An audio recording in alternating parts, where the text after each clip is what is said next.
Il y a Ehud Olmert, qui est l'ancien premier ministre israélien, qui a signé un éditorial hier dans le journal Haaretz, intitulé « Ça suffit, Israël commet des crimes de guerre ». Ça vient d'un Israélien, là, quand même. Oui, c'est ça. Et il ajoute « Jamais depuis sa création, l'État d'Israël n'avait mené une telle guerre. La bande criminelle dirigée par Benjamin Netanyahou a créé un précédent, sans précédent dans l'histoire d'Israël, dans ce domaine également. » Ça m'amène à vous poser la question parce que si à l'intérieur d'Israël, il y a une forte proportion de la population, difficile à évaluer, mais selon les sondages majoritaires, qui s'opposent à la manière dont Netanyahou mène cette guerre-là, veulent évidemment la libération des otages. Tout à fait.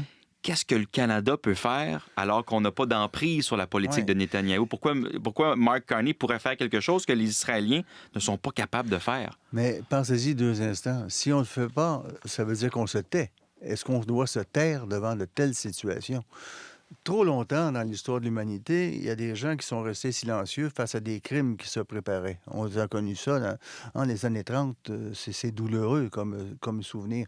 Le colonialisme européen en Afrique, en Asie du Sud-Est, trop longtemps, on s'est tué sur de telles choses. Alors, il faut parler, il faut agir, il faut mettre les pressions. Et je pense, moi, quand 3 pays comme le Canada, même si je suis souverainiste, oui, on le sait. On est citoyen du Canada. On paie des impôts. On doit exiger que ceux et celles qui nous représentent agissent. Ils l'ont fait avec le Royaume-Uni et la France. Il faut poursuivre en ce sens. Et je pense, moi, qu'en bout de ligne, la pression va être de plus en plus forte sur Netanyahou. Bien sûr qu'il veut rester au pouvoir pour ne pas passer en cours. Hein? On va se dire les vraies choses. Oh oui, il y a des objectifs internes. C'est indigne qu'Israël ait un premier ministre comme Netanyahou. Il faut le dire. Et il faut le dire sans cesse. Et si des Israéliens peuvent le dire en Israël même, nous, on se tairait pendant ce temps. Non, on doit agir, parler et démontrer qu'on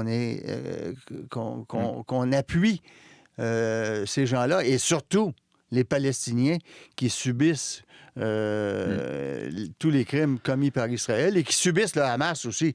Les premières victimes du Hamas, c'est avant tout. Et ça donne ce résultat.